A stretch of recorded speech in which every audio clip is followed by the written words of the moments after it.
My name is Darcy Little and this is my assessment of the hip joint. I have a patient here whose name is Nick. How are you going today, Nick? Good, thanks. Do you give me consent to do a hip assessment on you today? I do.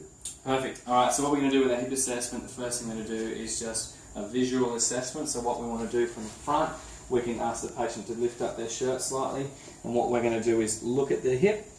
We want to see if on both sides that top aspect of that hip is at a similar level on both sides of the hip. We're going to look for signs of scarring or any previous injuries that we could see. If we get the patient to turn around to the side, in this position we can look for signs of any increased lordosis of the lumbar spine. And if we look all the way on the back, we can see a couple of things here. Again, a good indication of whether or not our hips aren't completely centered. And we can also see signs of scoliosis coming up the spine. We're going to look for signs of gluteal wastage. And from the front we can also see signs of quad wastage here if we get the patient to lift their shorts up. Alright, observation. So now we're going to go through and we're going to ask the patient to lie down on the table on their back for me. What I like to do, if I have a tape measure present, I will take a measurement from the umbilicus down to the medial malleoli, and then I would also take a measurement from the ASIS to the medial malleoli on both legs. I'm basically comparing the left side against the right side, and those measurements I want to be very similar on both sides to see if we've got any leg length discrepancies. From there we are going to go into palpation though. So what we're going to do here is basically just palpate through that hip joint. We've found the ASIS right here. We're going to just apply a bit of pressure in there, paying close attention to the person's face. Look for those signs of apprehension. We can put a little bit of pressure onto the femoral neck and that greater trochanter of that hip. Again, looking for signs of breaks in continuity, any swelling, any effusion, any tenderness, and any thickening of any ligamentous structure that we don't think really should be there. Once we're pretty happy with our palpation around that hip and that groin area, we're going to move on to range of motion. So we're going to ask the patient to actively flex their hip. So we're going to get him to flex his right hip and pull his knee all the way up to his chest as far as he can. Good. While he's on his back, we're also going to go through internal and external rotation as well as abduction and abduction. Then we're going to roll him onto his stomach so we can do extension. So he's going to come back down and straighten his leg, and I want him to roll his leg inwards and outwards as it's sitting on the table. So he's just going to try to turn his leg in and turn his leg out. Good. Then he's going to pick his leg up and swing it out to the side as far as he can for abduction. And then he's going to try to bring it across and over the top of his other leg for adduction. Good. Now he's going to roll over onto his stomach for me. And he's going to show me active extension of this left side now, so he's going to lift this leg up. Good.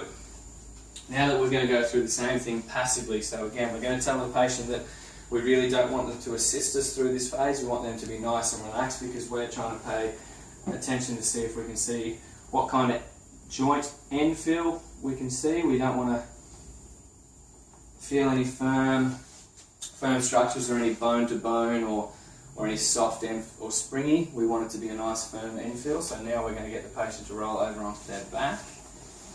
And we're going to do the similar thing on the positions we did earlier. So I'm going to now passively go into flexion of this hip. Again, paying attention to that end feel. I'm also going to go through abduction, adduction, cross, and then internal and external rotation. You know, passively, internally and externally rotating the hip is very similar to a log roll test. From passive range of motion, we now want to go into resisted range of motion. So for the sake of today's video, I'm only going to show you resisted range of motion through flexion.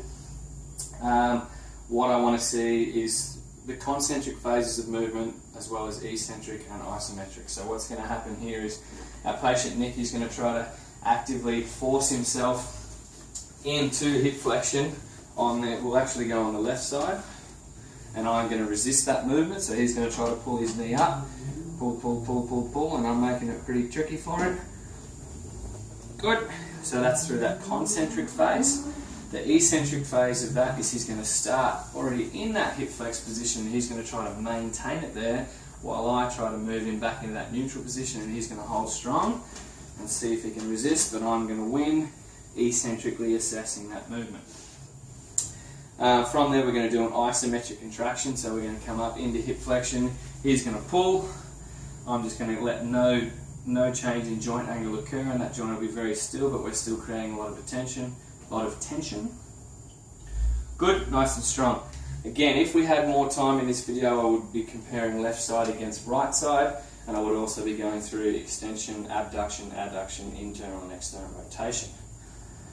From here, what we're going to do is we're going to skip straight into our special tests. So we're going to get the patient standing up for me, and he's going to be facing this wall behind him, and he's going to do 2 tests at the start. He's going to hold his shirt up, and what we're going to do is, first up, is we're going to do a Trendelenburg test. So basically what the patient's going to do is raise one leg up off the ground, perfect, and then lower it back down, and we're going to do the same on the other side. What we're looking for in a Trendelenburg test is if we can see any signs of compensation in the upper body, whether or not he's leaning to one side to favour and make up for any weaknesses that he might have, possibly in his glute medius or other hip abductors. From there we want to go into a stalk test, which is a very, very similar test, but I'm going to be here palpating onto each of his PSIS, and he's going to raise that foot up again, and as we can see, when his right foot comes up, his PSIS is medially rotated and moved downwards. And now he's going to do the same again on the left, and now his left has dropped down and medially come in. So they're the signs that we want to see in a stalk test. If we don't get that translation of that PSIS, then we know there's probably a bit of a problem through that area. Now we're going to get the patient to sit on the edge of the table facing me, and we're going to do a piriformis test. Basically, the patient is going to go into bilateral hip abduction, which is going to be a very resisted movement, and he's going to pull his legs apart. I'm not going to let him move.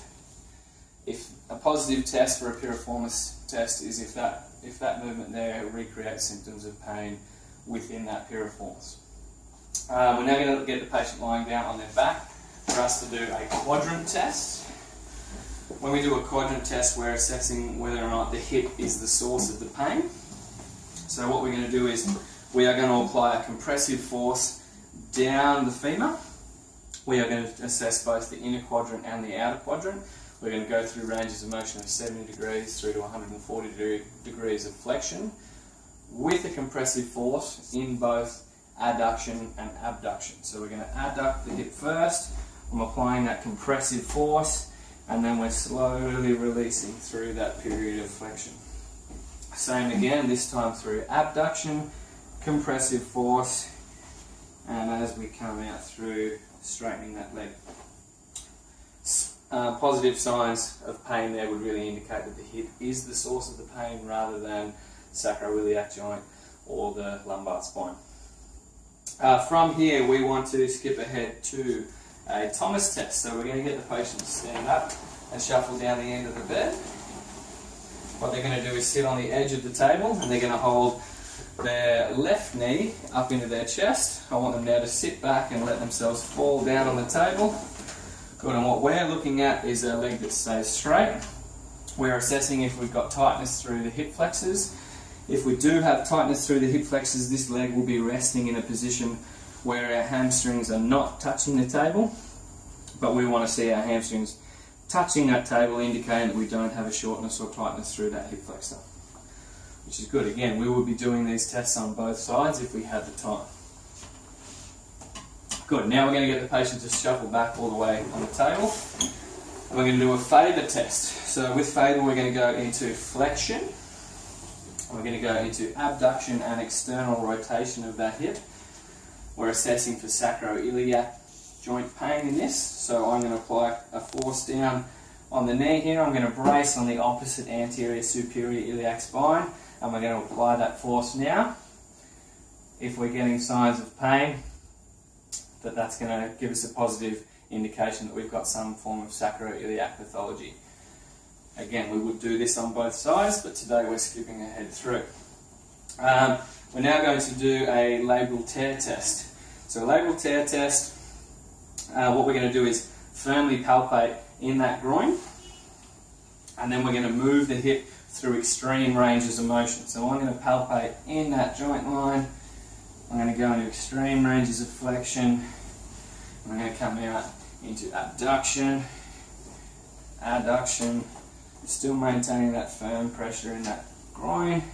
I'm going to be looking for signs of clicking and popping within that labrum, which I'm not feeling anything. Right, we would skip ahead and go do the same on this side. As I said, we're going to go through this really quickly today. Once we have done our labral tear test, we are going to do an overs test. So what's going to happen with our overs test, we are going to lie the patient onto their side. With our overs test, we are looking for basically tightness of the iliotibial band and the TFL. So what we're going to do is move the hip into, first of all, abduction, and then we're going to go into flexion. I'm going to try to lower this hip down from abduction while still maintaining extension. And we should be able to see that hip drop down to neutral. If we're not getting that hip to drop to neutral while it's in an extended position, we know that we've got tightness along this IT band here, and it could indicate ITB syndrome. The last test we're going to do is a percussion test for a stress fracture, which is where we're going to get the patient lie on their back again. Basically extreme ranges of internal rotation and external rotation on that hip. Or if we want to apply some percussions down through the heel, translating up through the hip or into the hip itself, right on that greater trochanter. If we're feeling pain throughout any of those movements, then that could indicate that there's a stress fracture to the femoral neck.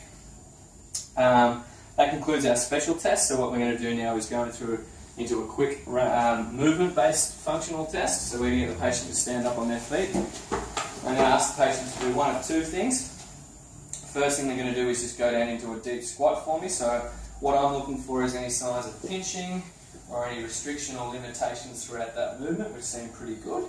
We're also going to get the patient to do a lateral hop test, where they're going to hop from their right leg onto their left leg, onto their right leg, onto their left leg. Good.